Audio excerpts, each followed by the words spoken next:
Today, we're recapping the Book of Confrontation, Jesse versus Demi, Hulu Chaos, and yes, Fruity Pebbles Gate. Grab your Diet Coke and don't wear white. Let's get feral. This is First and Feral, Utah Unfiltered. Utah born, chaos sworn. No filters, no fluff, just real voices and wild stories from the Beehive State. Did you listen to the Viall Files with Jordan and... Yes, I did. So I listened to Jordan's episode just this morning, and I feel like Nick did a really good job questioning He went him. hard on Jordan, though. He did, but I also feel like Jordan's answers were not what I would want. Really. And I think that's what Nick was getting at, is he kept on like kind of drilling him, looking for answers that Jordan was not going to give. I don't know if Jordan's really doing all the work that he should be doing. Oh, is that the impression that you get? I do. I also still think that, like you said, he's really worried about the perception. And I still got that from him in the podcast, that it just is, he's just so worried about what others are going to like think or see, or how is this going to be perceived?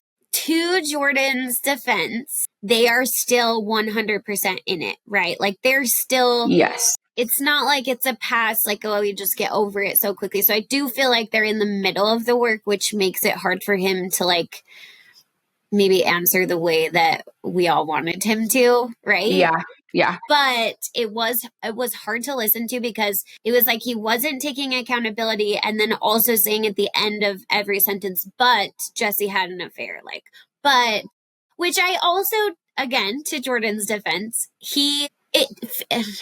there is a lot of, I do feel like a lot of the attention has gone away from Jesse's affair and shifted to Jordan. And so maybe that's why he's feeling so defensive of like, hey, like, I don't know. It's such a hard situation. I don't know. I'm trying to defend Jordan because I feel for him, but it was really hard to listen to him. And I was thankful for Nick's funny. Like he goes, like if he's not on your side, he goes hard at people. He does. He comes up with questions that I'm like, actually, that's a valid question, but I wouldn't have thought about that if I was the person interviewing. Right. I feel like for men, Nick goes pretty hard on them because he expects, like, for himself, he holds himself as like a husband. He really leans into that role and taking care of Natalie and his daughter. And so I feel like he expects that of other men on this. He's on a different level of like, you have responsibility. You have this promise to make to your wife. And some of that I think comes from Natalie's background and Nick like learning how to help Natalie through certain traumas with her dad. See, and I don't know Natalie's background. They mentioned so she has a troubled background with her dad. They don't have a great relationship. And I don't know like all the ins and outs. I can't remember exactly, but there is trauma there. And so I feel like Nick has taken it upon himself to make Natalie feel like she has a safe spot. And so he takes that very seriously. And I mean, I feel like Nick from The Bachelor versus like Nick now, totally different person. He's a really good guy, like good dad, good husband, where from The Bachelor days, I don't know if I could have said that, but I do think he expects that of Jordan. He's holding him to a very high standard. Yeah. Which I'm not saying I think that he should be held to that. I think any man should be.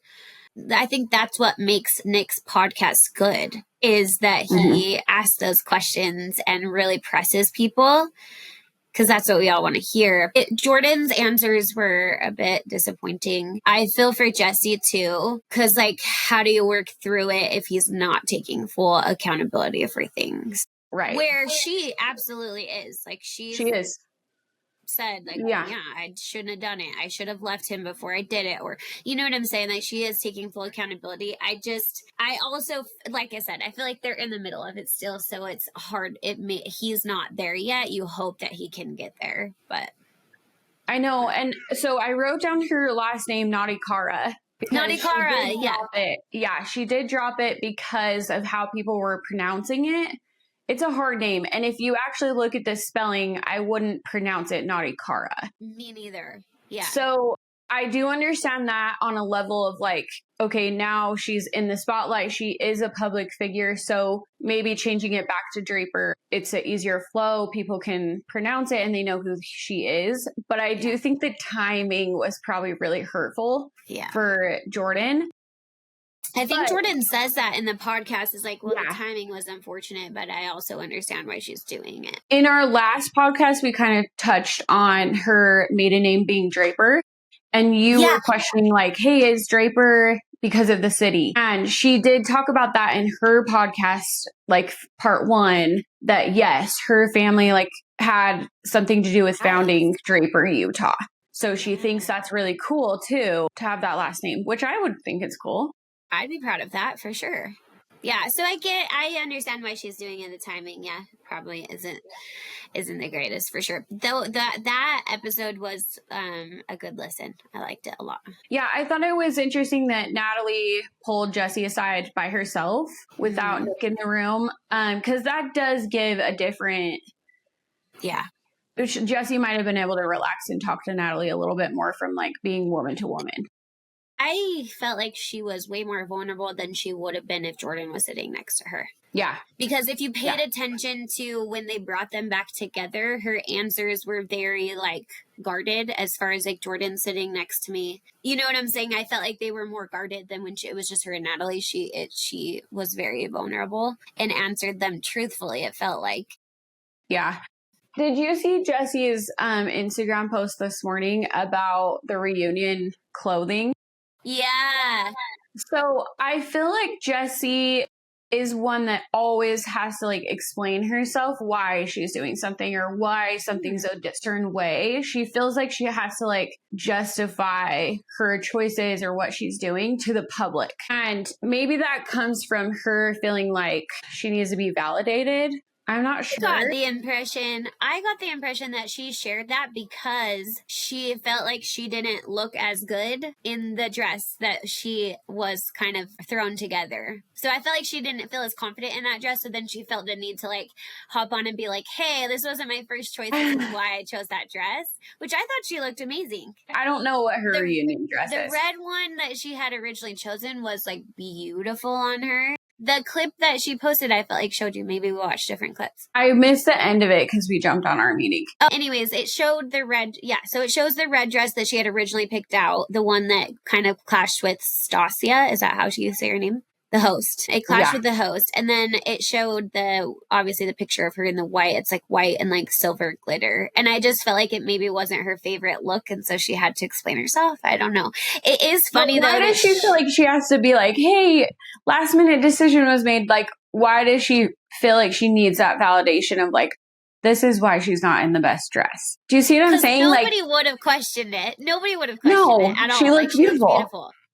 Yeah. Yeah, I don't know. So I feel like she needs a validation at all times. Probably stems from the insecurities that she talks about, like with her appearance, maybe. She's open about that on this season. Yeah, maybe. I don't know. I really love Jessie. I just feel like she's always explaining herself. When sometimes I'm like, no, like it's not that I don't care. I just also am like, I don't think it's necessary for you to have to always be justifying and like explaining yourself. Yeah, I agree with you. I don't know. I thought that was kind of funny too, but interesting. I mean, I tuned in. Did you think it was interesting the jewel tones? Why is that a thing right now? So Jordan and I went to an event recently that the dress code was jewel tones, and her and I both were a little bit struggling. Like, I feel like me and you will wear green, but as far as like, green looks good on us. But as far as like the really like deep reds and purples and like ruby and like even like a deep blue, I really don't have in my attire. I have black. No.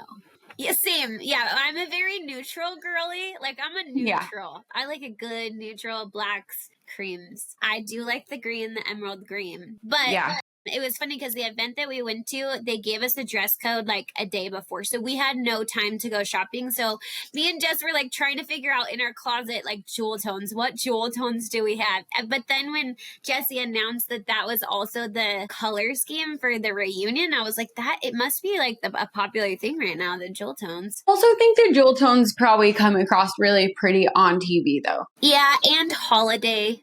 Yeah. Yeah. Yes. Which 'tis the season. Yeah. Yeah. But anyways, yeah, I just thought that was funny. I like the jewel tones. I think it's beautiful. And I think the cast, they looked beautiful. I know. I'm excited for the reunion. But I did lean towards Miranda's dress. And now that I'm thinking about it, it's probably because it was emerald green. Like that color. I just love that color. Probably. Yeah. Because we do really love that. If that was in my closet, that's what I would have been wearing. Yeah. We kind of scrambled to grab what we could to wear. Yeah, I was lucky that I had an emerald green dress. Yeah. Because yeah. I phoned a friend, got a dress. Phoned a friend? You're lucky you have a phone a friend. I don't think I have one of those. I need one. Yeah, luckily I have someone I need close to phone a friend by. on the dress attire. Or you know what would be better is just one day. In fact, I'm going to put this on my vision board. One day we're going to have our own personal stylist, like Jesse. Yes. Cara. That's where we're headed. Yep. Love it. I love Manifesting it now. Yes. Putting it out. Okay, so episode 6, if you want to jump in, is the Book of Confrontation. And this one was fun because we saw some of the ways that Dancing with the Stars gets their cast. Yeah, I thought that was interesting too. So it wasn't necessarily a tryout, but an interview. Yeah. Which I guess I didn't think about that. Mm-hmm. Like a dancing show, you'd think they'd have them like maybe dance, but yeah, I thought there would be like an audition. Yeah, I didn't think about that. Put them in an audition, teach them like a quick dance that they got to do real fast. Like cheerleading tryouts. Yeah. Like teach them on the spot and they got to be in front of the judges. That's what I would have assumed. I didn't think about that, but it wasn't. It was just like a sit down chat. With, I wrote down her name. Her name is Dina Katz. Oh, yeah. Why? I don't know where I wrote that down, but I do, yeah. Yeah. So Dina Katz did the interview.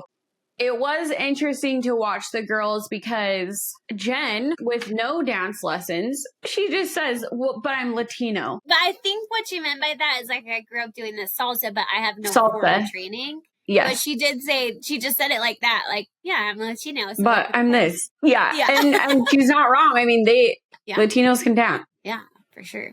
Yeah. I always say I have Latino in me. I don't. I wish that I did. I don't.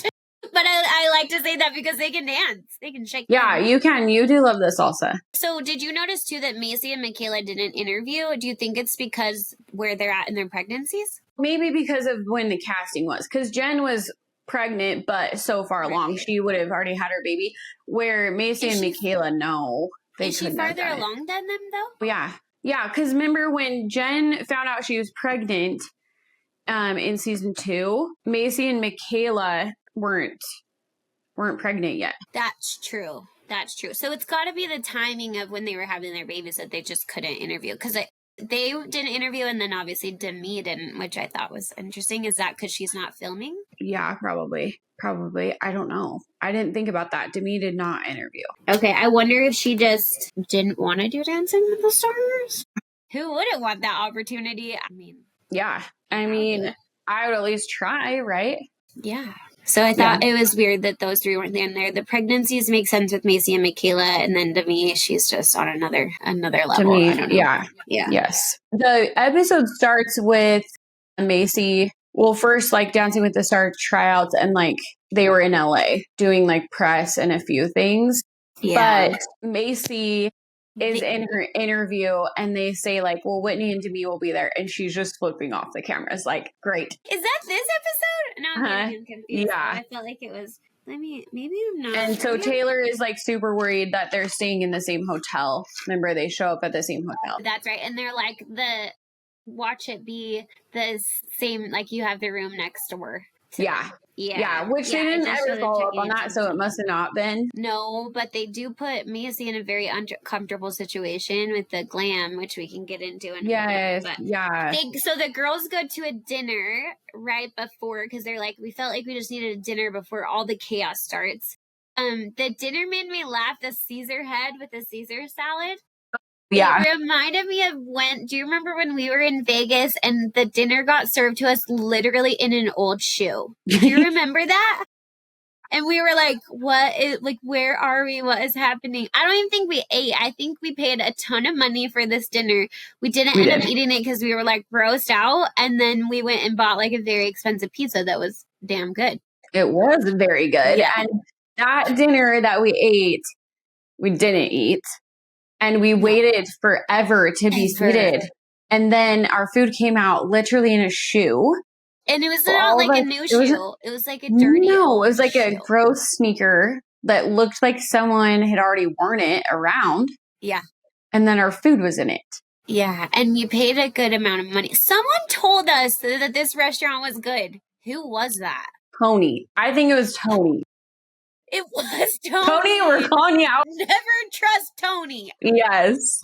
Anyways, yes, the Caesar head was hilarious. Yeah, that made me laugh. Some of these fancier restaurants come up with some elaborate ideas. I know. I mean, the Caesar head was better than the shoe. I would have ate out of the Caesar bowl, but. Definitely. Jessie looks really pretty. She comes on screen and her hair is darker, and I really love it on her. Yeah, it does look like her skin tone, her eyes, like she looked really pretty. It makes her eyes pop for sure with the darker, darker color. They talk about Marciano being uninvited to the Hulu event. Yeah.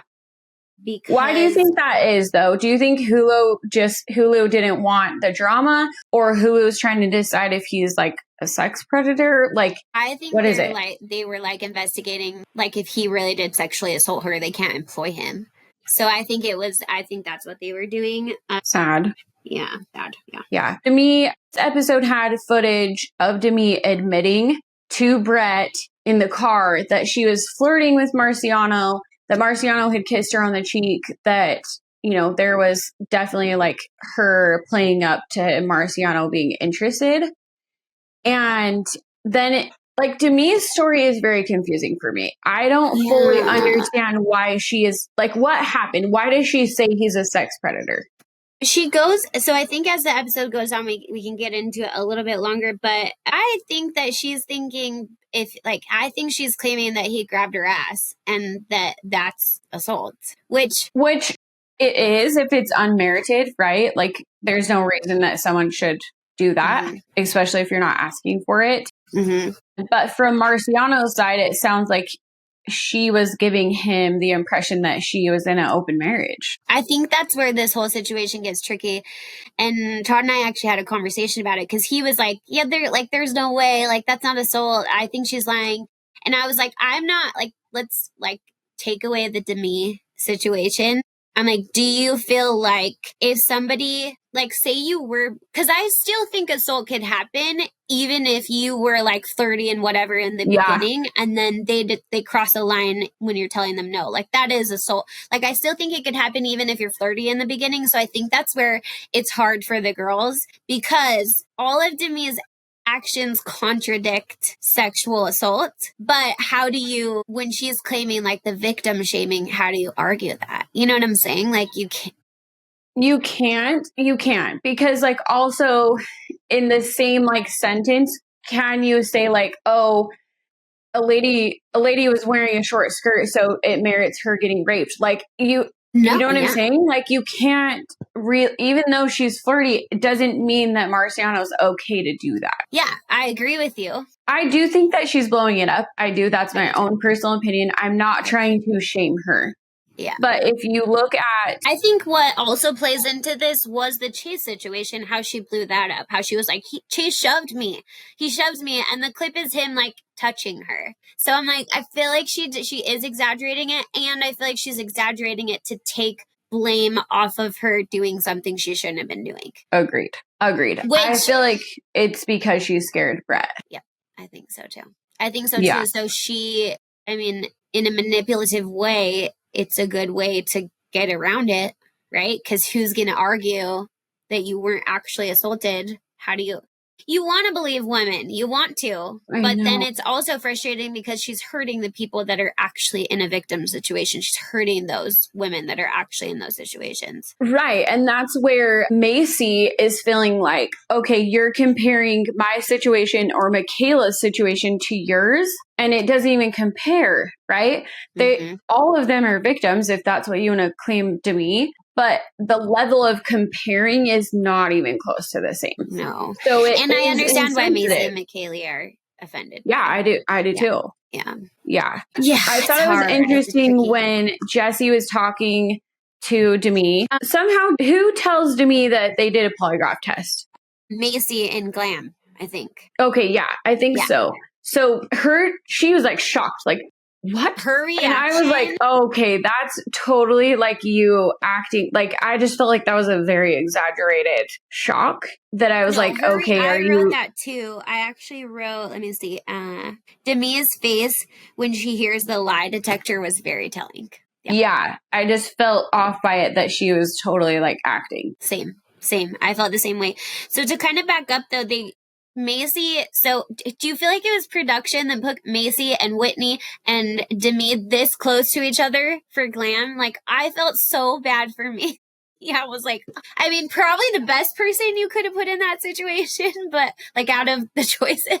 I do think that, well, there's a couple things, right? The Glam team is only so big for all those girls. Like, there's probably only one or two makeup artists, only one or two girls doing hair, whatever it is. True. So Glam is probably just in that room. But I'm sure production somewhat timed it so that Demi was sitting down at the same time someone else was in there. Oh, I felt so bad for Macy in that moment. I was like, and she's pregnant. I'm like, come on. Yeah. She did a good job.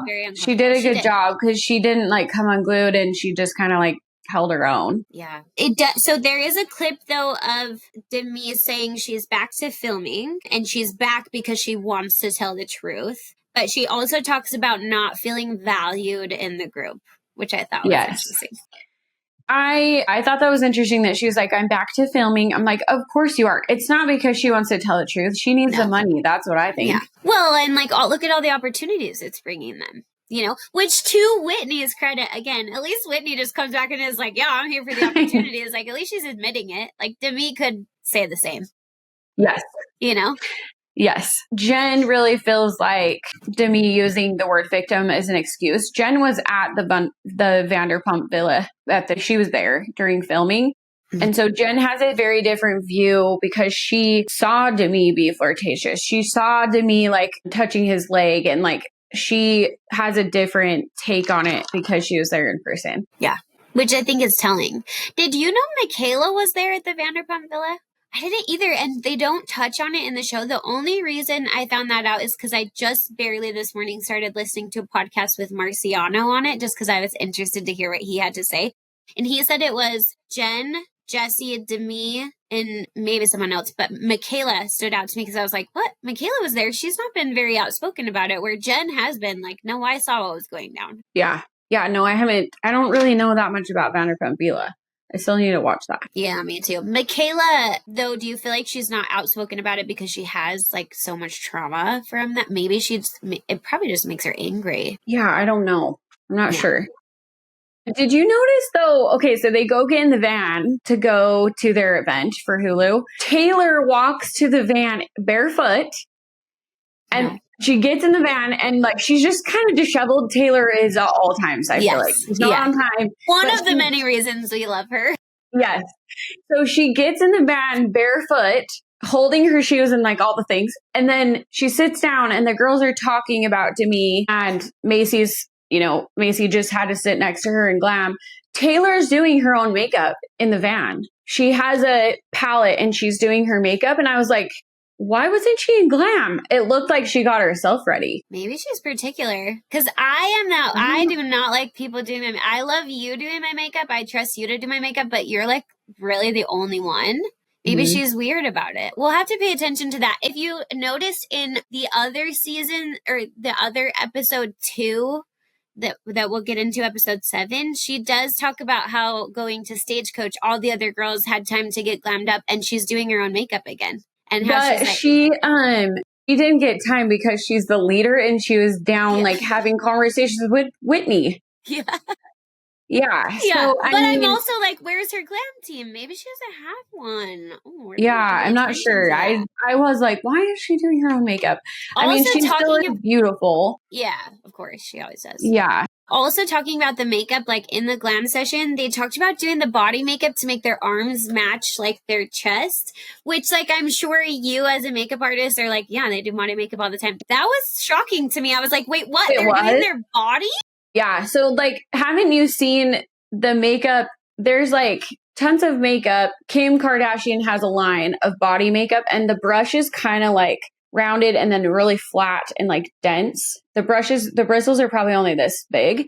So it's like a wider brush that you can brush your arm and like cover a good amount. So they do their legs, they do their chest, like their whole back. Like what? To like cover up like moles or like what are you? Yeah, just imperfections. And it will also give like give me a shoulder. No, it's not for that. It's not for that. It's just more of like covering your whole thing so it's all one kosher like tone. And so, I did not know that they did body makeup, and that also plays into like why you can't be so picky about yourself when you're looking on social media because all of them are wearing freaking body makeup. I know. Yeah, and they do their entire legs, like all of it. Crazy. Mm-hmm. Yeah, I didn't know that. I was like, wait, what? The different makeup that will like dry down, so it's not like rubbing on clothes like if you were to hug someone. But I do not like the feel of it. It's kind of a thicker consistency. And like even if you were to sleep in your sheets, it doesn't really come off if it's a good one. You have to like use soap and water to get it off. But I don't know, it feels like drying to me and like to cover your whole body. Yeah, I just thought it was interesting because I was like, oh dang, like we should not be comparing. If I had a team of people doing my face and my body, I'd probably look good. I know, right? They do their whole chest and back, like if they have like a strapless dress or something. Yeah, it just makes sense, I guess. Yeah. But also interesting that Taylor wouldn't want that. Maybe she's doing her own body makeup. Taylor doesn't need that. She is literally like the tiniest human being ever, and she is beautiful, like skin tone, like she's so pretty. Yeah. No, she definitely doesn't need it. She's just a very natural beauty for sure. Yeah. They get to the event and Michaela is wearing white. And when she gets out of the van, she's like, even though I'm pregnant, I still feel like I'm going to start my period in a white dress. And like, I think all of us can relate to that. It's just, I hate wearing white. Oh, it's the worst. There's always that like in the back of your mind, like, oh, could you check? I know. Or just like spilling something on it, like food or anything.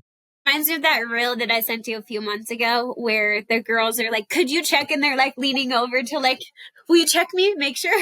I'm just going to bend over here. Just look really quick. Just check real quick. It's the worst. I mean, the things that we women go through. I know. Okay, did you not freak out that Khloe Kardashian and Scott Disick were at the event? I was dying. I would have been like starstruck forever. Like, Jen was like bowing down. She's like, I can't even remember what I said, but I know I was bowing at one point, which I was like, oh boy, it's a lot. Maybe don't do that. But I do think I would have been like starstruck. Those are huge names. For sure. But also hilarious that Taylor basically called Scott an asshole. I know. Taylor's like, yeah, we have Scott on our show. His name is Dakota. And Scott's like, well, I would like to think that I got rid of the asshole persona. He like explained himself that he's not an asshole anymore. She is so cute though. She is so funny and just herself, but that made me laugh. I was like, oh, I wonder if she regrets saying that. I know. That's what I'm saying is I feel like sometimes when you get in front of those people, you're just like don't know what to say. Well, and I probably would be the Jen that's like, oh, hello. Literally so funny, but I was dying. I'm like, man, you guys are awesome. I bet you were because you love them. I do love the Kardashians. Yeah, you do. I need to get into it. You and Mom love that show. Mm-hmm. It's a good one. Whitney is there, and she literally comes in saying, I want to celebrate mom talk with empowerment. And then it's like, there's just a huge divide. Like, you're not there for the empowerment and sisterhood. Like, she is there for a business. For business. Yeah. For the opportunities.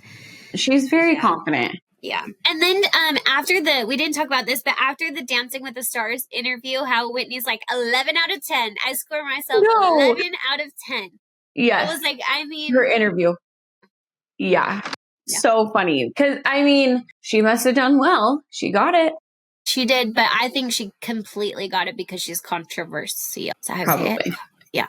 Yeah, probably. I think that's why they am chose just her. not. Where is her stylist? Oh my. I can't. In the next couple episodes, we'll talk about it. But she, like, just her outfits and stuff. I'm like, what are you doing? Because in her interview, when she's just interviewing on the chair, her hair looks pretty, like it's straight and tucked back, and like she's wearing a good dress.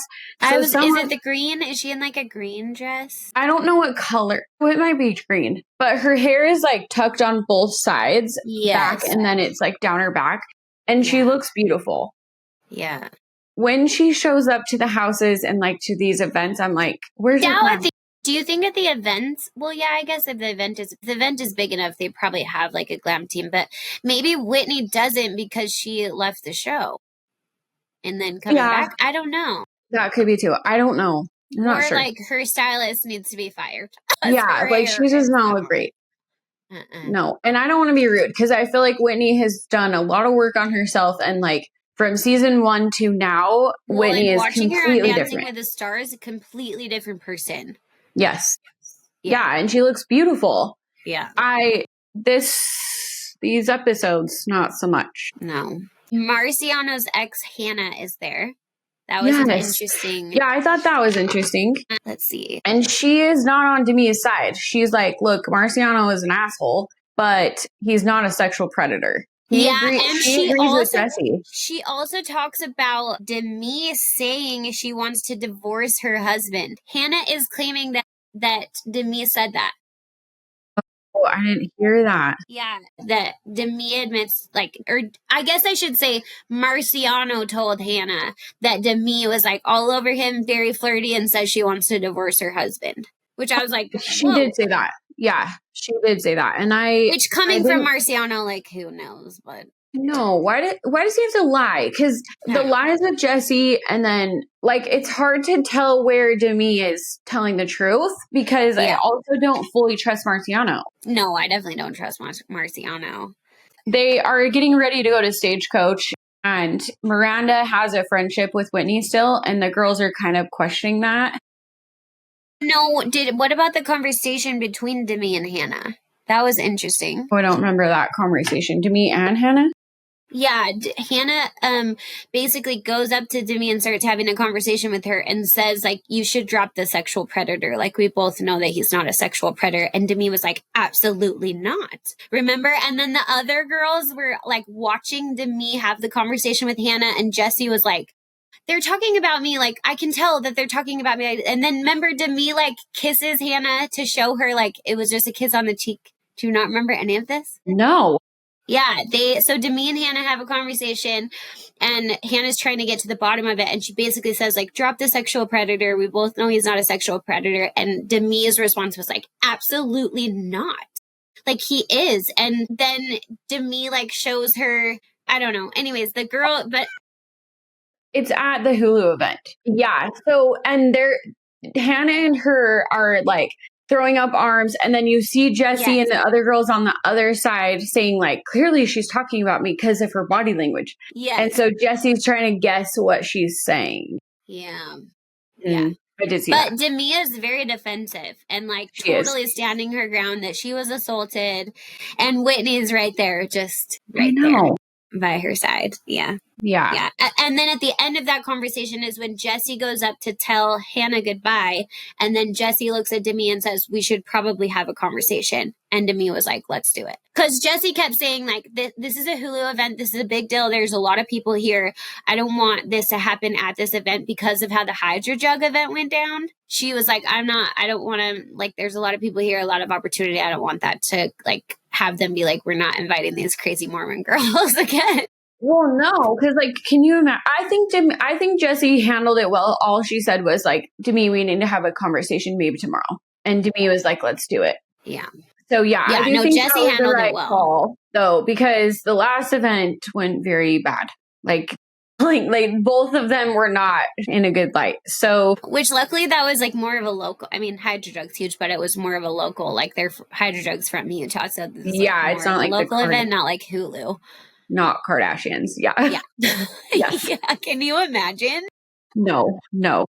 So cool that then they go into talking about going to Stagecoach next, and the house that they're staying in is being hosted by a brand, which is so cool. Like the opportunities that they are being given I'm like, it's so cool. Yeah, it is really cool. Jesse decides to go to dinner with Demi while they're still in LA, and they sat down just over drinks. They didn't actually order anything, but I do think it was big of Jesse to try and have a conversation with Demi. Yeah. I just don't think, like Jesse said, I can't argue over if she's a victim or not. Like, I'm kind of stuck in a hard place to do that. And so the conversation really didn't get anywhere. I don't feel like it was constructive because they both just said their piece and then there's no resolution. It is very hard to believe Demi, though, when she's claiming sexual assault. And then, like Jesse said, like after, if that's the case, why then after did you continue to talk to him? She talks about Demi sending pictures of her daughter to him. Like, it makes it hard. It makes it hard to believe her story. Yes. Yeah. And then she uses the excuse of, I'm just keeping my enemies closer. I'm like, okay. What? You don't have to text him back or like share photos with him. Yeah. Demi is very manipulative. Very. She's just overly friendly with Marciano, and I feel like she's just caught trying to save her marriage. You know, I honestly think that she has been dishonest and can't tell Brett. Yeah, I think so too. It's interesting though. I would love to hear from Brett. We haven't heard from Brett. At all. And I want to hear clearly he's still in the picture. He's driving past Jesse's house, but he hasn't said too much yet. So I'm hoping that that's coming. Well, okay. So did you hear on the podcast though about Jesse asked Demi, why is Brett like driving by the house? Why is Brett taking pictures of our home? Like, what is he doing? And Demi said, that was me. That was me telling Brett to do that because I was going crazy. I left Mom Talk and I wanted to know what was going on with you guys. Would Troy do that for you? Honestly, I think Troy would be like, this is a little too far. Like, what are you going to get out of it? Like, I think Troy would be the voice of reason. Todd would be Todd would be the logical one that's like, no, I'm not. Well, Todd would have been like, I'm going to get caught. I will get caught. So Todd wouldn't do it because he would get caught. He plays by the rules. He does not break a rule. Yeah. Yes. But I do think Troy would be like, we're going to see the outside of their house. Like, there's nothing we're going to see. He would like bring you down. Like, no, this is crazy. Let's just talk about like what. So yeah, he totally would. Todd would just be like, no, not doing that. Weird though. I'm like, why would Brett even agree to that? It's so strange to me. It's very strange. Their relationship is strange. It's getting stranger as more details come out. Yes. Yeah. I do. Okay. So let's go back to, we haven't really talked about Fruity Pebbles. We posted that we knew, and like the Fruity Pebbles Gate, we know what it is now.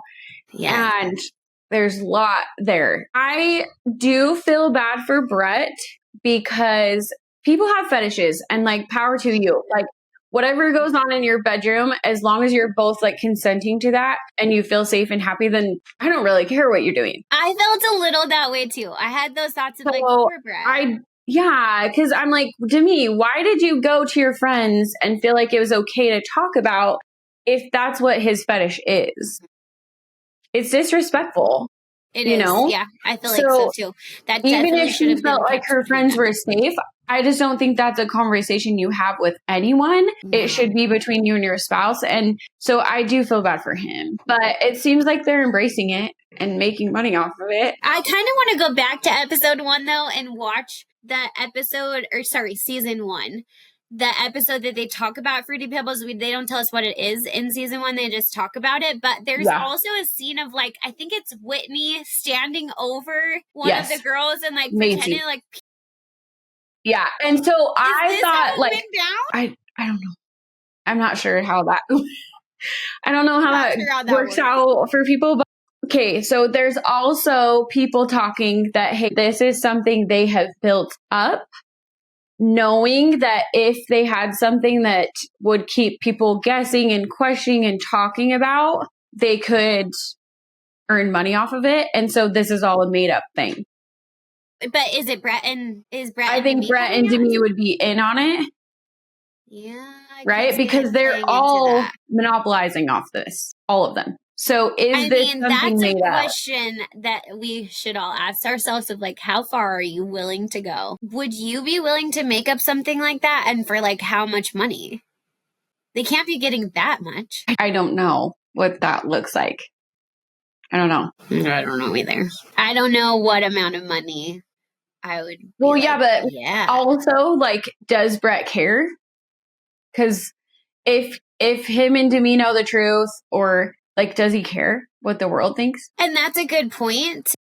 I don't know. I think too, when you're that big as these girls are getting, you probably start to get to the point of like, who cares? Like, I don't put it out there. You probably do get to that point, I would think. Well, there's so many trolls and so many people who hate anyways. There's so many people who love. So, I mean, you kind of have to shut that off, right? Of just, I don't care what people are talking about. Yeah. But I'm making money off of this fake thing that I've created over here. So I don't know. I personally think that it's true, but I don't. Well, it makes you believe that it's true. Because I do think that if you watch, I don't know. I'm very mixed on it because I think Demi is uncomfortable talking about it. Yeah. And she's also saying like, this was consensual. Like, this is between me and my husband. She's admitting to that. And then she's trying to deflect by Jesse is a horrible person. She did this with Marciano. She's deflecting. Yeah. But I also don't know how much I trust that it isn't made up for all the talk that everyone's. I mean, that's the only thing we need like an insider. We need an insider. We do. Answer in the comments if you think it's true or not. Yeah. Let us know what you think. Mm-hmm. Yeah, that's interesting. I could see it both ways. I could see it being true, and then I could also see them just playing along for the drama. And the because story. like they did, like it wasn't just like, oh, she's admitting. She literally dressed that way for Halloween. That was a lot of controversy too, is because she came out after Jesse announced it and was like, this is a personal, like this is between me and Brett. People shouldn't be talking about it. And then people came at her because they're like, well, if that's the case, then why are you dressing for it as Halloween and like constantly bringing up and like monetizing on it basically. And so, I mean, kind of hip. And now all of their TikToks and Reels are Fruity Pebbles. Yeah. So if it was like so intimate and like, I don't know. I don't know what I believe. Yeah. If you guys want Jess and I's first reaction to, they're calling it, I think, Fruity Pebbles Gate. I think it's called. Well, no. Are they saying Piss Gate or Piss Talk or something? Yeah, they are. Totally it's called like Pissgate, I think. Yeah. Yeah, actually it is because we had a couple comments on our reel. Uh-huh. Yeah. Yeah. Interesting. Very interesting. We also kind of skipped over the fact that Miranda talks about being able to relate to Whitney. She relates to Whitney being on the outs. Miranda is definitely still trying to hold grace for Whitney. Yes. Yeah. And I think too, Taylor did say like, I think Whitney has a wall up, but on the inside, she has a softer side for all of the girls. There is a softer side to Whitney that truly does want the friendship and the sisterhood, but she's putting up a hard front because she's been hurt. But she's also going about it the wrong way, in my mind, is if you do want to get back into that sisterhood and like be accepted, her being on Demi's side is not the best way to do that. Well, and it's not even just about her being on Demi's side. She hasn't heard the girl's side. Right. So it's like if you're she just automatically jumped to Demi's side. Or at least that's the way it seems. We don't actually know. But that's the way it seems is Whitney just jumped to Demi's side without even talking to the other girls. So if you were trying to be part of the sisterhood, you'd be like, hey, let me hear you out. Like, let me hear your side and make your own conclusion. Similar to what Miranda does. Like, Miranda doesn't just jump with the girls. She takes a minute and thinks about it and like forms her own opinions. I don't feel like Whitney's doing that. I agree. Like she is. And Whitney and Taylor talk too. So Taylor goes and talks to Whitney while Whitney's getting glammed up. They talk about Whitney's basically like, I just am here to be like coworkers. Like we're just coworkers. And then at the end of the conversation, Whitney, I think, goes in for a hug, but it was like an awkward, like Whitney was like, it looked like Whitney was going to shake Taylor's hand. So Taylor like put her hand out like, well, I guess we're coworkers. And then Whitney laughed and was like, I was trying to give you a hug. Anyways, it was just kind of funny. It was funny. Whitney is funny that she just like calls out like what it is. Like, which you have to appreciate her for that in a way, right? I think it makes her who she is she's very blunt, says it how it is. That's what makes her, I think that's the draw to her, is she just says it how it is. And some of the things I'm like, you go. 11 out of 10, you got it, girl. I know. Yeah, she's very confident. Yeah. Yes. Yeah.